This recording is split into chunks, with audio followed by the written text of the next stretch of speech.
Welcome to Side Talking, where we will be documenting Australian hot rod and custom culture. I'm Michael Morris.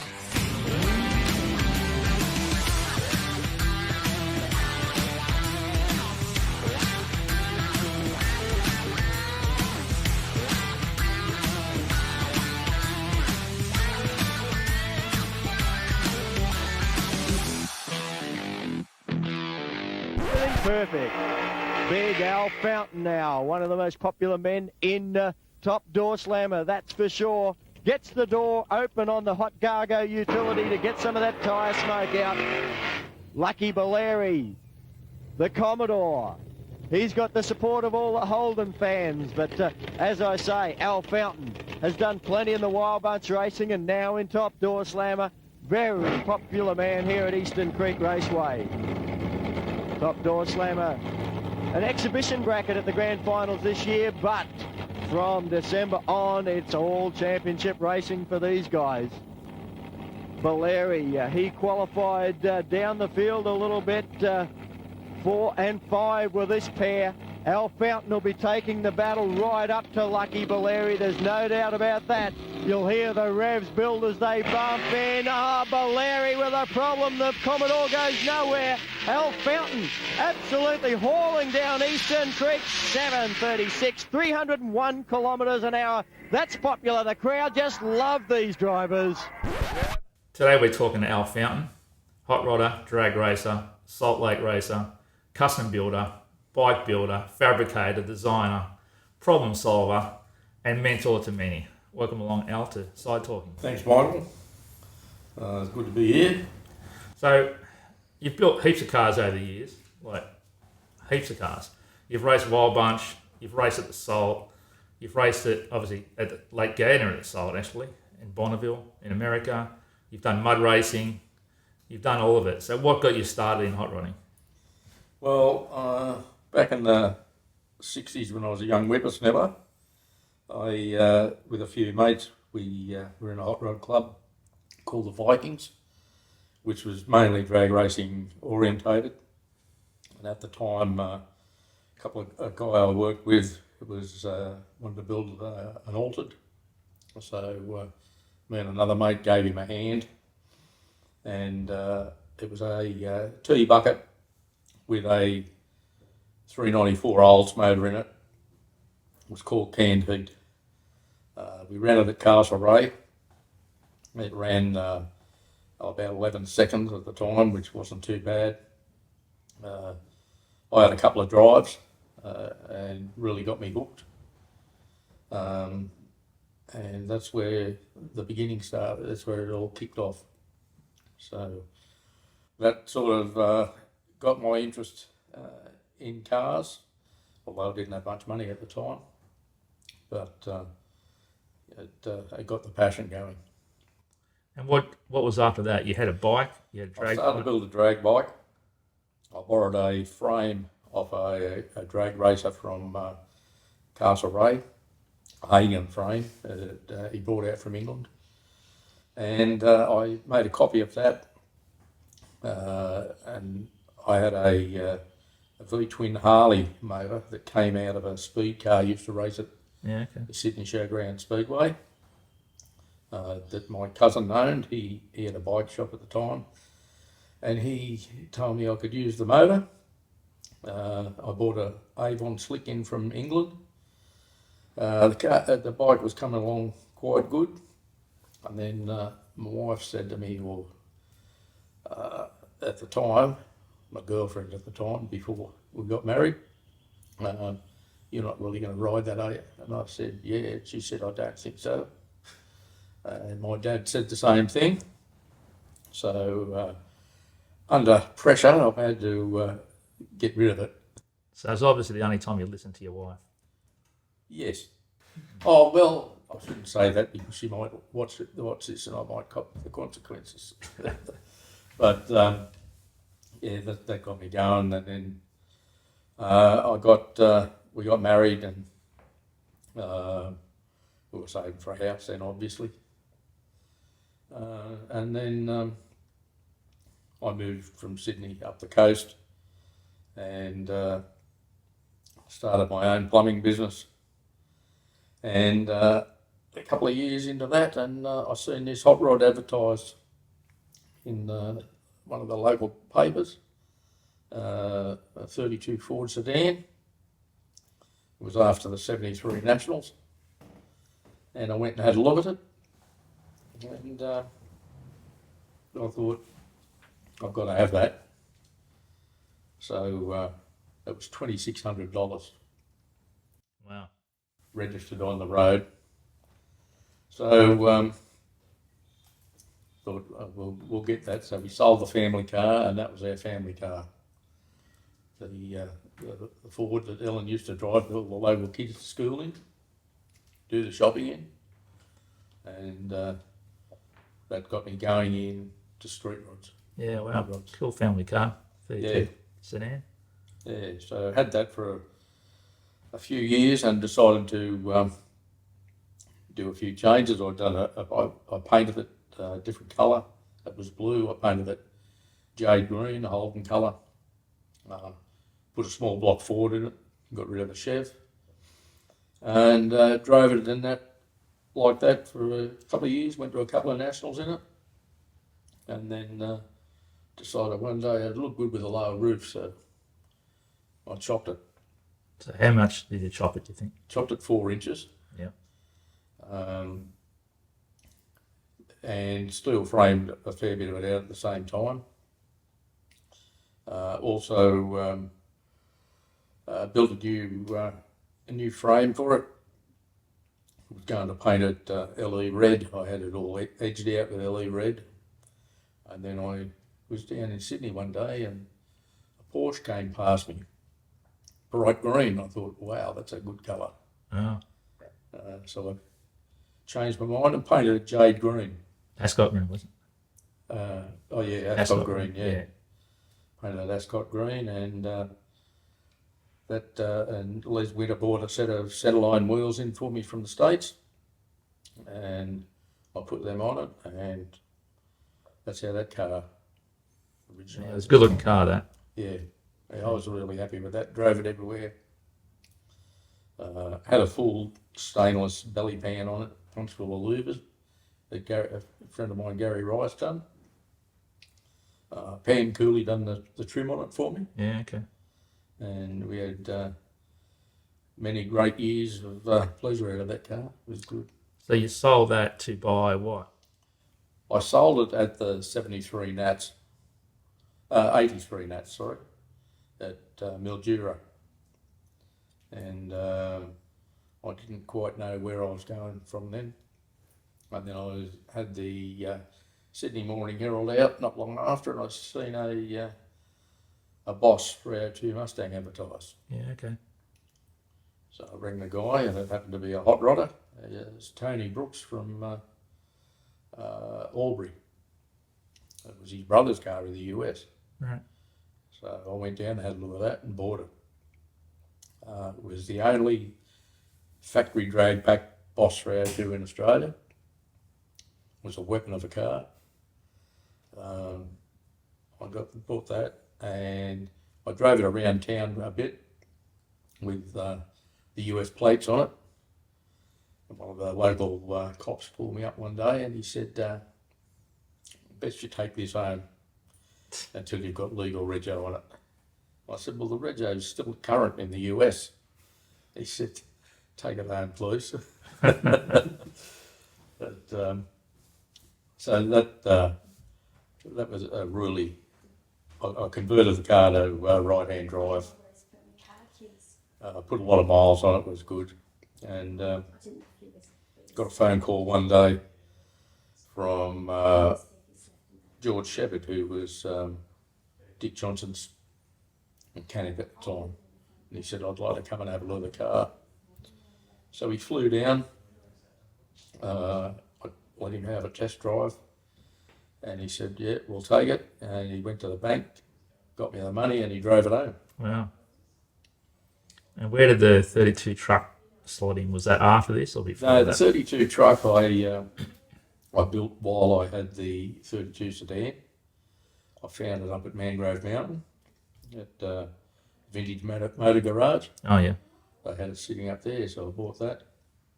pulled the four banger out of it, and when Ellen was out one day, I pulled the small block out of a XR Falcon and stuck it in the truck, and we used that to tow a backhoe around, a small backhoe with my ploughing business, and went to Valor in it, drove it on the beach up there. We actually done the street parade from Valor into Nambucca one year with about 20 people standing in the back. Wow. Try that today, what happens? Yeah. So, no one queried us, and the police gave us an escort in there, so there was no drama at the time. It's different from today. Yeah, you can do it now. Yeah. So the truck I sold to a guy from Orange, Jack Dunn, and he moved to Swansea, and then he later on sold the car to someone up Nambucca way. Yeah, okay. And after that, you had the wagon, the Volkswagen. Yeah, in about 82, I got a Volkswagen Type 3 wagon, and I'd always liked them, and I thought I'll try something different with this, so I done a chop top on that, which was fairly radical at the time. And it's still around, because I saw it about 5 years ago in Victoria. That's right, it's still around. Yeah. I've seen it at the same place. Yeah. Guy's done a few little changes, but I used to drive that around every day. And after that, you got onto the T Roadster then. Yeah, the hot cargo car. Yeah, the hot cargo T Roadster. I always liked that style of drag car. I thought one of these would be pretty neat on the street. So I bought a T-body out from Al Crouch down in Sydney. It was a US import body. Built a homemade frame for it, 3x2 rails, and sort of put a roll cage in it. It's fairly radical. Coil over on a tube axle at the front, narrowed 9-inch rear, blown small block Chevy. Was it 305, wasn't it? No, it was a 292. Oh, was it? Okay. Yeah, stroked out. It was 283, stroked out 292. It came out of a boat, actually. I bought the blown motor with Hillborn fuel injection on it. And I took the injection off, and the guy said, "You'll never get this to run with the cam. It's in on the street, it's too big." So that made a bit of a challenge for me. So I thought, well, I'm going to try it. I had a power glide behind it with a manual valve body in it. I ran a 1050 Dominator on it, 10% overdrive on the blower, and it was really, really good to drive. When I come to register the car, I went and got an engineer's certificate, and I'd really gone through the rule book because I was going to put street rod rego on it. When it come to the inspection for rego, the whole street rod committee turned up, and they were trying to get me not to put it on the road. Because it was a radical car at the time. Because it was pretty radical. Wing on the roof, parachute on the back, whirly bars. Yeah. Lakes headers on the side. Anyway, they really didn't want me to register it, but they couldn't really pick much with it. I had it built pretty well spot on to the rules. Out of their book. Yeah, so I said, that's okay, and Valor Park was a week or so away. And I said, oh yeah, we'll get your regos sorted for you. And, but nothing happened, and so it killed my plans to go to Valor Park. So I thought, this isn't any good. I'm going to see what I can do. So I went to the Local Registry office, and I got a permit to move to Coffs Harbour. Yeah. So I could drive the car. So I thought, well, when I'm up there, I'll get another permit to move to bring it home. So I had all the paperwork and my blue slip. So I drove it up there, I was up near, I was travelling up there near Taree Way, and Highway Patrol went past the other way. I thought, this is going to be good. And I said his brake lights flash on. And I thought he's going to turn around here. Anyway, he must have had second thoughts and kept going. He must have thought this is going to be a lot of paperwork, I'd say. And so he kept going, luckily. Anyway, I continued on to Valor. I had a great weekend. Car got a lot of looks. Obviously, there was a lot of inspections done up there underneath it, because every time I went past it, I could see feet hanging out from under it.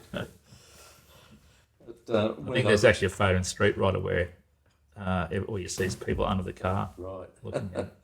So I had enjoyed my weekend up there, and went and got another permit, drove the car home, and about a week later my rego came through. Yeah, wow.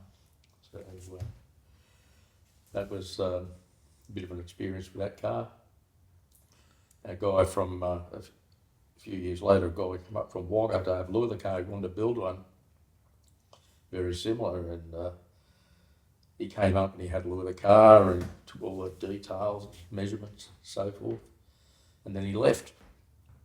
And about 5 minutes later, he pulled up and I said, "Oh, did you forget something?" He said, "Would you be open to an offer on the car?" And I said, "Well, yeah, I hadn't thought about it. Yeah, make me an offer." So he did, and he owned it. Oh, just like that. Just like that. He hadn't driven or nothing. So he said, "I'll be up in a week or so with a trailer and we'll pick it up and take it home." So that was the end of that car. And that would have been probably about 88. So would that have been the time you were helping Mick Smith build his bucket? Or was it Yeah, before that? Mick Smith bought a half-completed bucket from Bob Bowman, or one of Bob's customers, and we brought that home and we built that in the shed here, and that car done a lot of miles, and it's still around today, that T-bucket. Yeah. He had a lot of fun in that. It was Mick's introduction to hot rodding, because he was my apprentice from the time he turned 15. Yeah, in the plumbing. Yeah. So, and obviously still around today. Still enjoying the sport. So after that time, you've done the Carmanguia, you had a heap of other cars. You had a 70 Plymouth and a 70 RT I Charger. went to the US in 89, and I went over to see a friend of mine, Stan Tyndall, who was living here at the time. He had drag boats. And I went over and crewed with him at a few races over there, and bought a few cars. I bought a Volkswagen convertible, a Carmanguia, an El Camino, and a 61 Chev Sports Coupe, and 2 Galaxies. Yeah, okay. 6 cars all up. Shipped all those home. Kept the Carmanguia, which I converted, and good friend at the time, Kenny Godfrey, who's now sadly passed, he painted it for me, and I sold that to a young girl from the Northern Beaches, just to recoup some of my money. And kept the El Camino for my everyday driver, sold the 61 Sports Coupe to a guy in South Australia, and the 2 Galaxies. One Galaxy was for a guy, I bought it in for him, and then I sold the other Galaxy. So that sort of paid for that. And in between there was the RT Charger and then the... Yeah, I bought an RT Charger, I heard Plymouth. about it, and it was down at Dubbo in the Air Force base down there. The guy bought it back from Singapore, had a 440 in it. I bought it back tubbed it, done quite a few things to it. I never actually finished it. I sold it to a guy to move on to something else, which was at the time drag racing. Yeah. So what got you into the Wild Bunch deal? I went to a drag meet at Service Paradise, not Service Paradise, at Willowbank, and they had a couple of guys out from the States, Camp Stanley, and that, and they introduced this Wild Bunch racing, which was blown door slammers. Yeah. And I thought, geez, that'd be great to do. So I done a few inquiries and found out that Wayne Daly up in Queensland had a car half finished for a guy, and the guy had run out of money. It was an XF Falcon Ute, and it was a gasser, which was basically what the Wild Bunch cars were at the time. So I thought I might give this a go. And I rang him up and he said, yeah, come and have a look at it. I went and had a look at it, and we negotiated the price. It looked pretty good, so I purchased it. Sort of had a lot of work to do to it still, but the body was there. It was all brand new panels. Yeah. Tube frame, 9-inch rear in it, which was already narrowed, and the strut front end, and basically just had to fit the engine and do all the bits and pieces and some of the tin work. So it worked out a good deal. I went ahead and we built the drag car, and Tony Webster had a 392 hanging up there, which he said I could use. So we put the 392 in it, finished the car, got it all scrutineered and everything for the Wild Bunch, and we started doing that. Yeah. And Kenny Godfrey painted that, didn't he? Kenny Godfrey painted it. Another guy by the name of Michael Morris, he done the sign writing on it. Yeah. Got conned into that, didn't I? Yeah, and I don't think I had money to pay at the time. No, I'm still waiting on that. Yeah. So we negotiated the deal, and I borrowed another guy's transporter for the first few trips, Steve Harris, and he lent me his transporter to do the first few trips until I could get a transporter, which I bought one off John Goss. Oh, yeah, that's right, the old truck. Yeah, and had a bit of a ramp back on it, and we painted that up, and I got that sign writer guy again to do some more work on that. Got sucked in all the way. Yeah. So, we had many memorable trips, and eventually I built a bus. Stan Tyndall, who had since come back to Australia, lent me a factory bay. He had factories here. Yeah. Lent me a factory bay to build the bus in. I bought a old Bedford bus, pulled the diesel motor out, put a 460 Ford in it, and a C6 transmission. Had a hydraulic lift in the back for the car, decked the front out like a motorhome, put beds in it, had an oven, fridge, icebox, microwave, TV, had everything in it. And that way we were able to follow the Wild Bunch around and do our interstate trips. Yeah, it was a good time, That was the Wild Bunch series. And the best racing. All the races were friendly. If you broke down at the track, they'd lend you parts to yeah, get going. I broke my Lenko gearbox or transmission at Calder one year, and Victor Bray lent me a spare. yeah, wow. Everyone helped one another, and they were probably the best years I had, most enjoyable. We raced at Sydney, Canberra, Calder, Adelaide, Willowbank. I think you did Tasmania, didn't you? Done Tamworth, done a trip over to Tasmania. Really good times. My son Craig, he was he was my backup person at the time, and they said to me on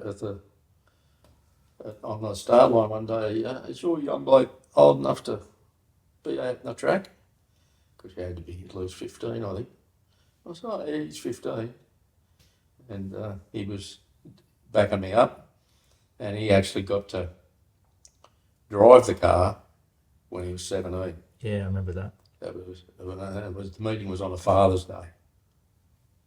And me and my wife stood behind the line when he launched down at Eastern Creek, and we both had butterflies the whole length of the track. He pulled a 730, 82 miles an hour. Yeah, wow. It's going, isn't it? That was, yeah. The best we ever got out of the car was a 720 at 191. Wow. Never had any, but I changed took the 392 out in about 91, I think, 92, and I put a Keith Black in it. And that was Stan's, mate, Yeah, wasn't Stan it? Tyndall bought, he had his spare motor, he bought that out from the States when he returned home, and he said, I'd like you to take this motor for your car, and you can just pay me off when you get it. I paid him off in a year, Yeah. and the car was really reliable. Then the 392s, when we tried to lean on them and put a bit of blower in the car, they used to split. Yeah. Because most of them they're all ex-drag racer engines anyway, so they had a fair A hard life. And tell us about the Phantom episode. Good mate Kenny Godfrey had a Phantom outfit. He used to dress up as the Phantom. And we went to the Winter Nationals at Willowbank one year, and we're just sitting around having a few drinks, and he said, you know what? He said, if you get to the final, I'll back you up in my Phantom outfit. He said, I brought it with me. And we said, yeah, all right. So, yeah, a few more drinks, and the next day we were racing, we got to the final. And it was the meeting was running really late. It was nearly 1 o'clock in the morning when we got up to the final. And here's Ken.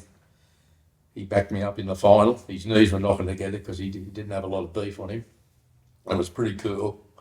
And he backed us up. He had the guns on his hip and everything. So and we actually won the final. Wow, I remember that. That was one of the highlights. And but we had some great times at different tracks. Yeah, the good old days. And while we had the drag car, Craig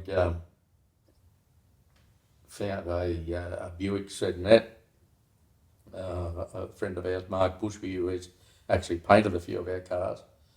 He brought it in from the States, and a guy by the name, old hot rod from out here, Steve Dowsett, owned it over there, and Bushy bought it off him, and Craig seen it in Bushy's shed up in Newcastle, and he said, oh, I've got to have that. It's an awesome looking car, but it was just a shell virtually. Still had that straight 8 in it and that. So Craig was packing shelves at Franklin's at the time. So he bought it. And paid for it with his money from his night job. He used to work at 10 o'clock every night. And we started to build that in, that would have been 96. That was a massive job, wasn't it? Chopping the boot lid, like all the custom stuff. It was a big job. But yeah, we worked on that for 2 years virtually. Yeah. And we done all the fabrication, the full body off, still runs coilovers on the back, no airbags because they're for trucks. Yeah, I have heard that. Yeah.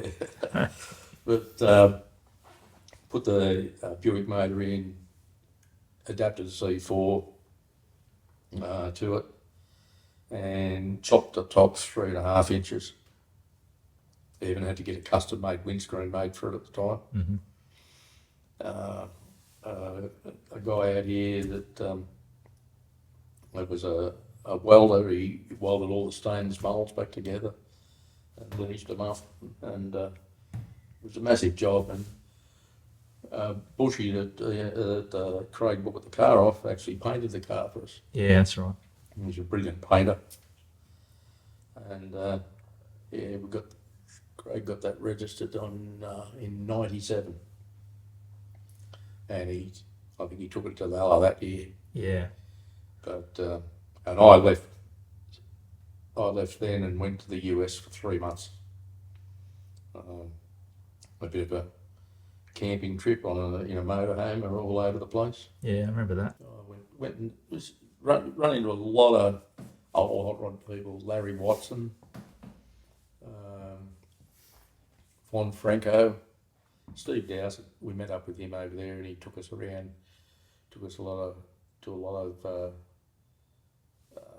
shops and people that were into car culture over there. Yeah, okay. People that you wouldn't have met otherwise, you know. Because you had the connection of him knowing everyone. Yeah, because he's still over there at the moment.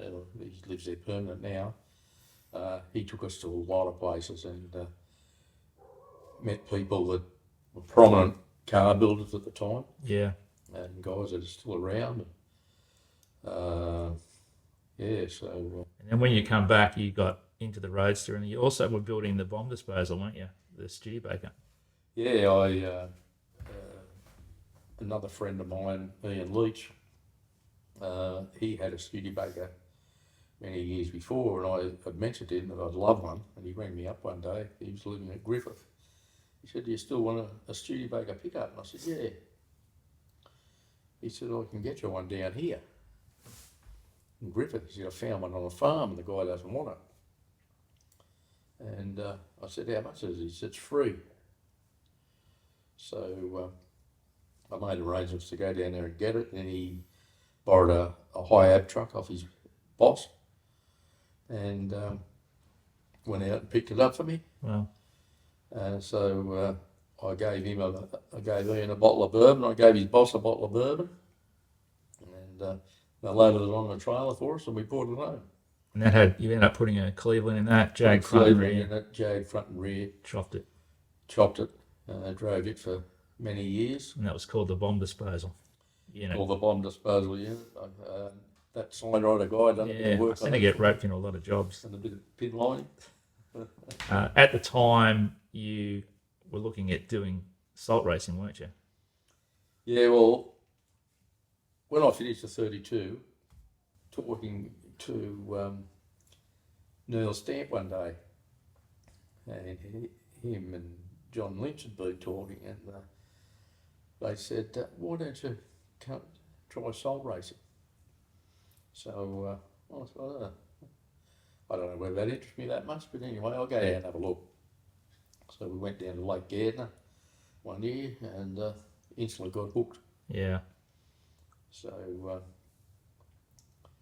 I came home and I had a Model 8 Roadster here, and I thought, well, there's a good start. So I started getting bits ready for that, and I made out a list, and I thought, go to the States and get some parts that I need. And another mate of mine, about a couple of weeks before we were about to go, Dennis Campbell, who sadly passed, called me up and he said, "You ever thought about a belly tank?" And I thought, where am I going to get one of them out of here? Yeah, pretty rare. And he said, a mate of mine in the Northern Beaches, Phil Hammond, has got one that he's thinking of selling. He said it come off a B-52 at the end of the war. It was left in Darwin, and he found it in an antique shop in Sydney. And thought, I've got to go and have a look at this. It was 17'3" long, 42 inches in diameter. I went down, it's sitting there in his driveway, and I thought, Christ, look at that. All aluminium, still had the panels with the fuel pumps in it. So we negotiated the price. My mate Ian Wheatley put it on the back of his tilt tray and we brought it home. Wow. Changed the shopping list and went to the States. purchased all the bits for it, and worked out what class we were going to run, which was A Field Lakester. So I had a 440 motor here that we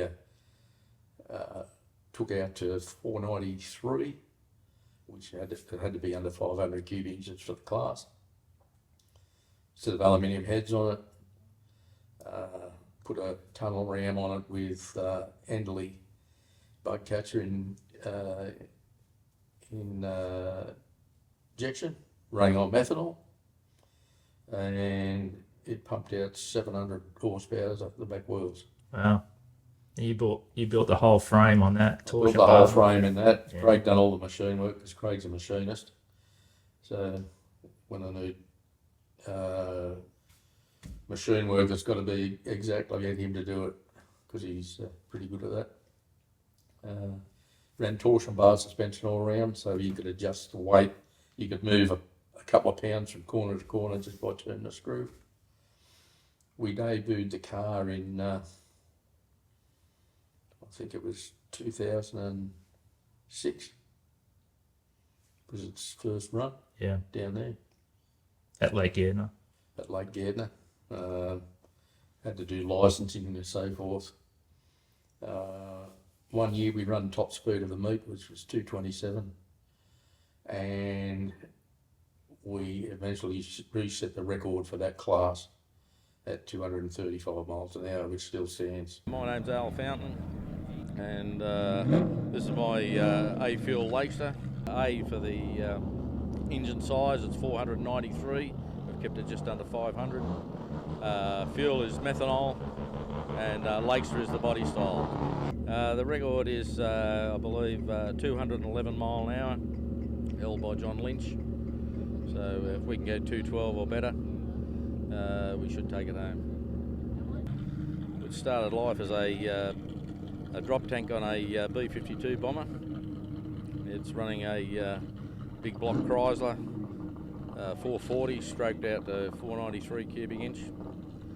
It runs fuel injection, dry sump system, and it runs 14:1 compression. The whole car was scratch built, shed at home. My son Craig who's a machinist. He done all the machine work on the car. Basically, we got the tank, done a lot of measurements, built a chassis, then we split the tank and fitted the chassis inside. Also runs a Halibran Champ quick change and a modified Falcon 3-speed gearbox that has been extensively modified to suit the purpose.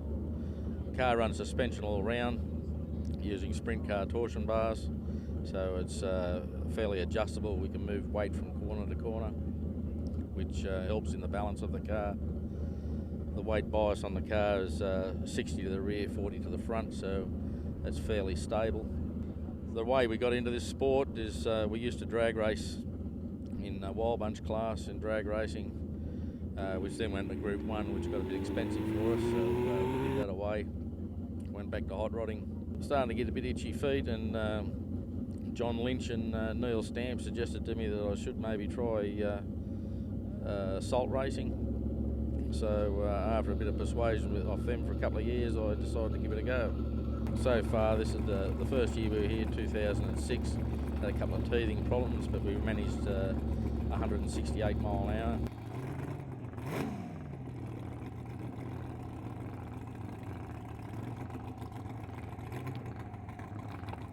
Time to start it. Start it. Any problems with 423? No problems, they're just doing the final check.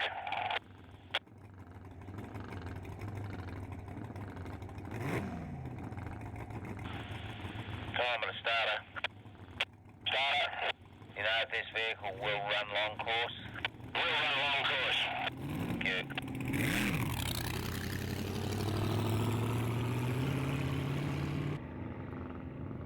I'm Norman Hardinge. I'm going to give you some sort of idea of what's going on here. I'm not actually driving this car, Alan Fountain is.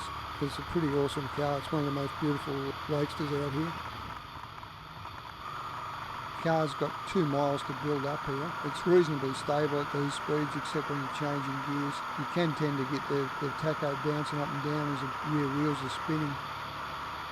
The 2 mile mark, as we go through the timing, the first quarter mile's measured, and that'll give you the average speed over the quarter mile.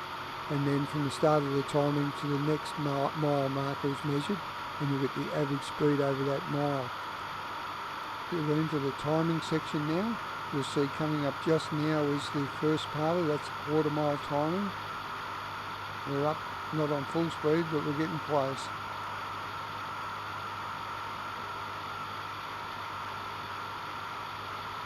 Quite possible to get wheel spin at 200 mile an hour without a problem, and you can usually tell that just by watching the tacho.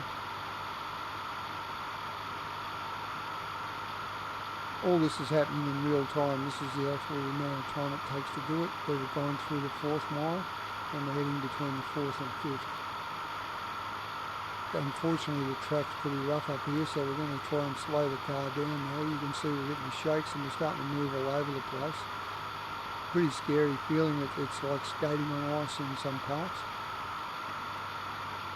This car handles the track reasonably well. It's still got a bit of adjustment. As you can see, we're moving from one side to the other a fair bit here.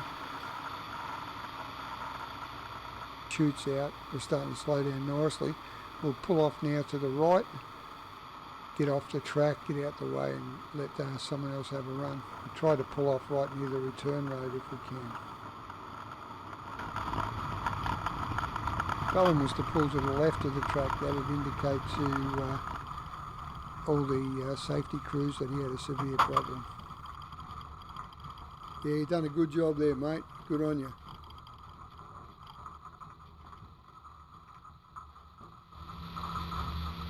Woo! Good ride. Lot of wheel spin. Don't think we've done our 250. But everything's good. Timer, track's clear. Thank you. Time for vehicle 423 was 227.373 through the back set of lights. Top speed of the meet so far. Course is now clear, ready for cycle 396, a 175 licence pass.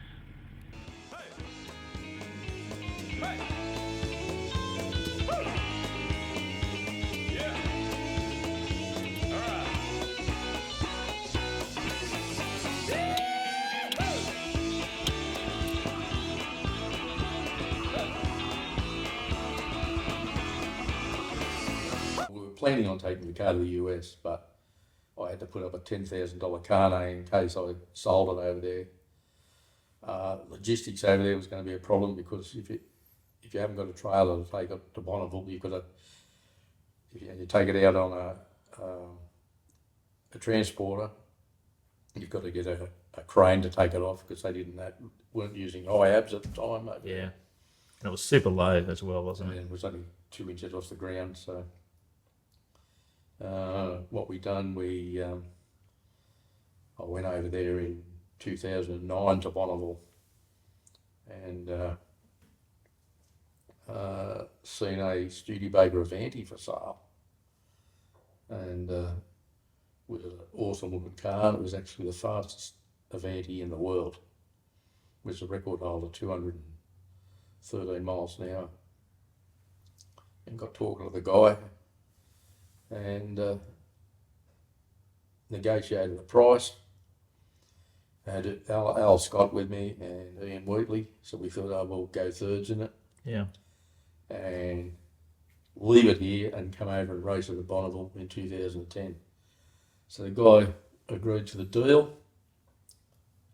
He said he'd take it home and store it. He was in Indianapolis. He'd store it for us for the year in his heated shed, and we paid him to tow it out to Bonneville. And so he towed it out there. Him and his son stayed with us all weekend and sort of crewed with us with it, show us all the little tricks with the car. We done, 5 of us done runs in it. There was Al Scott, Ian Wheatley, myself, Craig, my son, and his wife, Kelly. Yeah, that's right, the 5. There was 5 of us all drove it. I was going for my 200 mile an hour run in it, and the back window sucked out of it. And the car done about 4 or 5 360s. That was at like about 190 mile an hour. Yeah, 190 mile an hour. It got timed it through the time track, and that put the end of the racing there. So we brought that car back to Australia, raced it here, and currently Ian Wheatley holds the record in that for classic C-gas coupe at 201 miles an hour. Yeah. We've still got that car, which is going to be sold shortly. And since then, I've built a Model A Roadster to go mud racing, which was was going to be the salt racer. I put the motor out of the belly tank in it, and had a few. Went to Webby's Mud Run and the Urella Dust Up in it. Done a few of those, had a bit of fun. But now that's on the street. I took that motor out, put a poly in it, and 727, and that's now a street car. And also on one of my US trips, I bought in 2008. I bought a 38 beer barrel pickup in. Oh, that's right. Yeah. A small block Ford. Drove that for a few years. And the coupe, the Model A coupe. And the Model A coupe I bought in 2015 out of the US, the body only. Bought that in and got that in on the road in 2018 with a poly in it. 727 behind it, winner's quick change, which is as a really good driver. I take that virtually anywhere. You've done some miles in that. I've done some miles, and yeah, very reliable. And then you built the little brown car, the brown Model A. Yeah, I built another Model A Roadster. I had some parts here, which I thought that'd be a good car for the grandkids. Because Craig's kids are all going to be car heads. And I had a lot of stuff in the shed. I had a Studebaker flathead 6 motor there, a Celica a 5-speed, a 37 Ford rear end, and I put all that together, got this little Model A Roadster together, and got it on the road, and then presented it to the grandkids, their first hot rod. It's pretty cool. Yeah, and yeah, they love it. As well as that, you've built other cars for other people over the years, like I know heaps that you've built Model A, Roadsters and 32 coupes and Yeah, I've helped a lot of people 34 with coupes. other cars. You've helped heaps and mentored all of us with stuff. Yeah, and I've helped George Kotovich, I've done work for him, and Michael Sekos, I've done a coupe for him. Yeah. And in between that, I was doing radiators for hot rods, 32s, Model A's, etc. And windscreen, I started doing windscreen frames. Ken Brownlee rang me up one day and said, would you be interested in doing windscreen frames?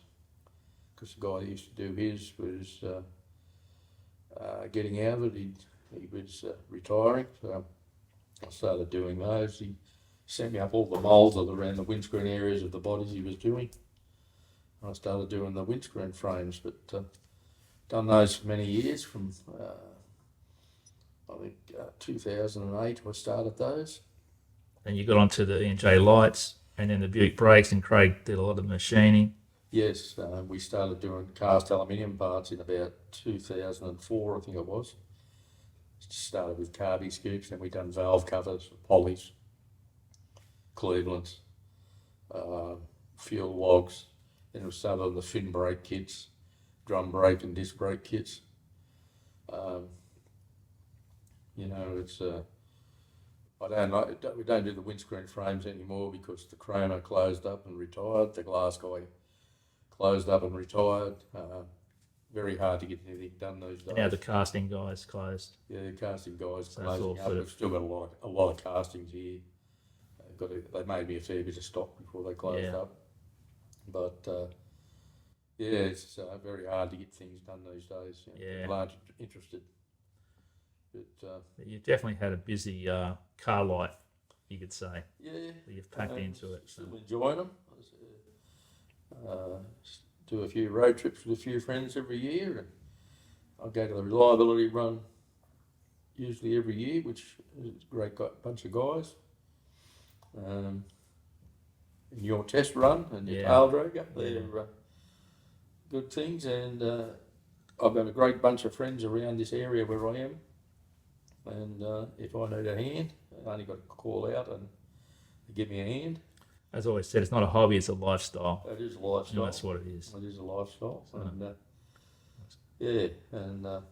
luckily I've had the support of my wife through the lot of it. She hasn't kicked me out yet. Amazing. Yeah. Well, thanks a lot, Al, No, for telling us your story. It's a pleasure. Appreciate it. Thanks, mate.